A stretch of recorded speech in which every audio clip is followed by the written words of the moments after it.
I'm Dr. Faisal Salam, Managing Director of Natural Synergies. We work in the field of renewable energy and clean water provisions, dealing with wastewaters. So we've heard a lot today about single point solutions for clean water. What's different about your approach at Natural Synergies? Yeah, we've heard that too with regards to having individual technologies.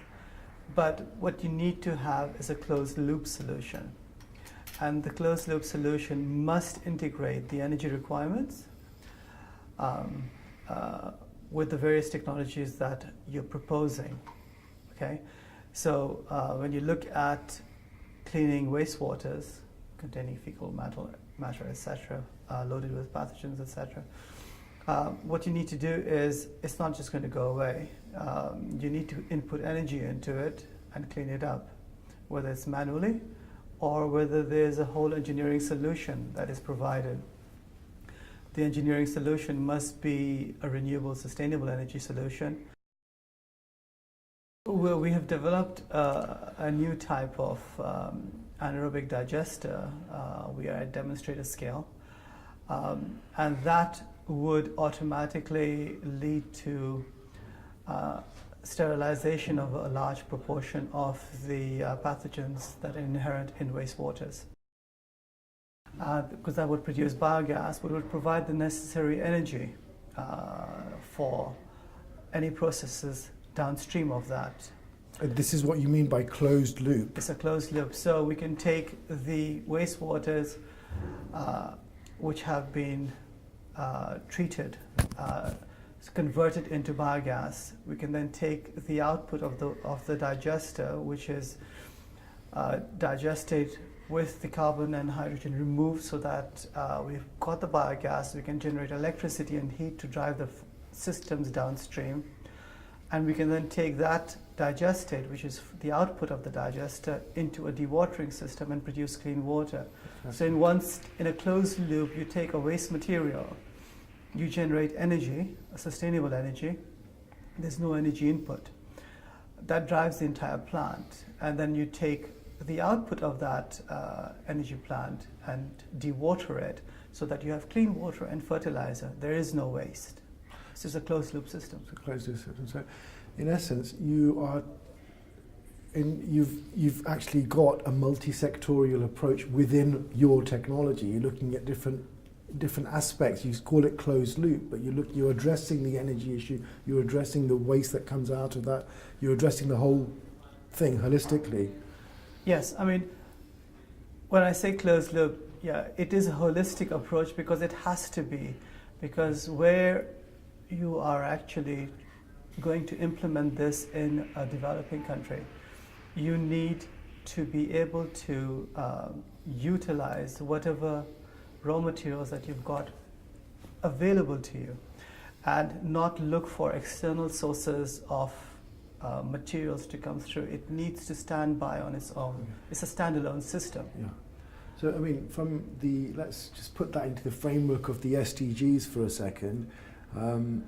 We hear the key take-home message from this weekend's New York ratification of the SDGs has been that there has to be multi-sectorial collaboration. The time for empty rhetoric is finished, it's time for action. Mm-hmm. So you are producing electricity and you're also producing fertilizer from your one system. What type of collaborations would you look to form as a company if you're going to move your system into a resource-poor setting? The national grid of that country, the farmers' unions, what type of collaborations could you look at making for adoption of your technology? It needs to be integrated into the local community. It has to be. It has to be operated with using trained operators from the local community. Therefore, you'll have entrepreneurs who can not only use the gas, which could be bottled if necessary, or electricity using the local systems, or you can have local entrepreneurs selling the fertilizer. You also have clean water, which can then be distributed. So if that's the end point, I mean, that's some steps away from you have a lab, you have your setup here in the UK, natural synergies, and the endpoint you're talking about is a very integrated, interface, a collaboration at rural level in resource poor settings. Yes. Along that road, what type of collaborations would you require to drive that to its endpoint? We would, at this point, we have 2 demonstrator scale units. It's pre-commercial. Therefore, currently, we're looking for funding from agencies, from grants, from investors, to actually develop it to the point where we can actually provide a commercial product which can then be rolled out into different countries. Okay. We're at that current stage. So in essence, a call for if you could have a call for partnerships now, what would that be? We will be looking at investors, we will be looking at different NGOs, maybe who might be very interested in what we're trying to do. We would be looking at perhaps introductions to individual countries where there is a need for a rural electricity, a rural water sanitation system which is not reliant on, say, a big city. So we need to establish partnerships first to get ourselves from pre-commercial to a commercial product, and second, to have partners in different countries who will then take our product under license and then introduce and utilize it within that country.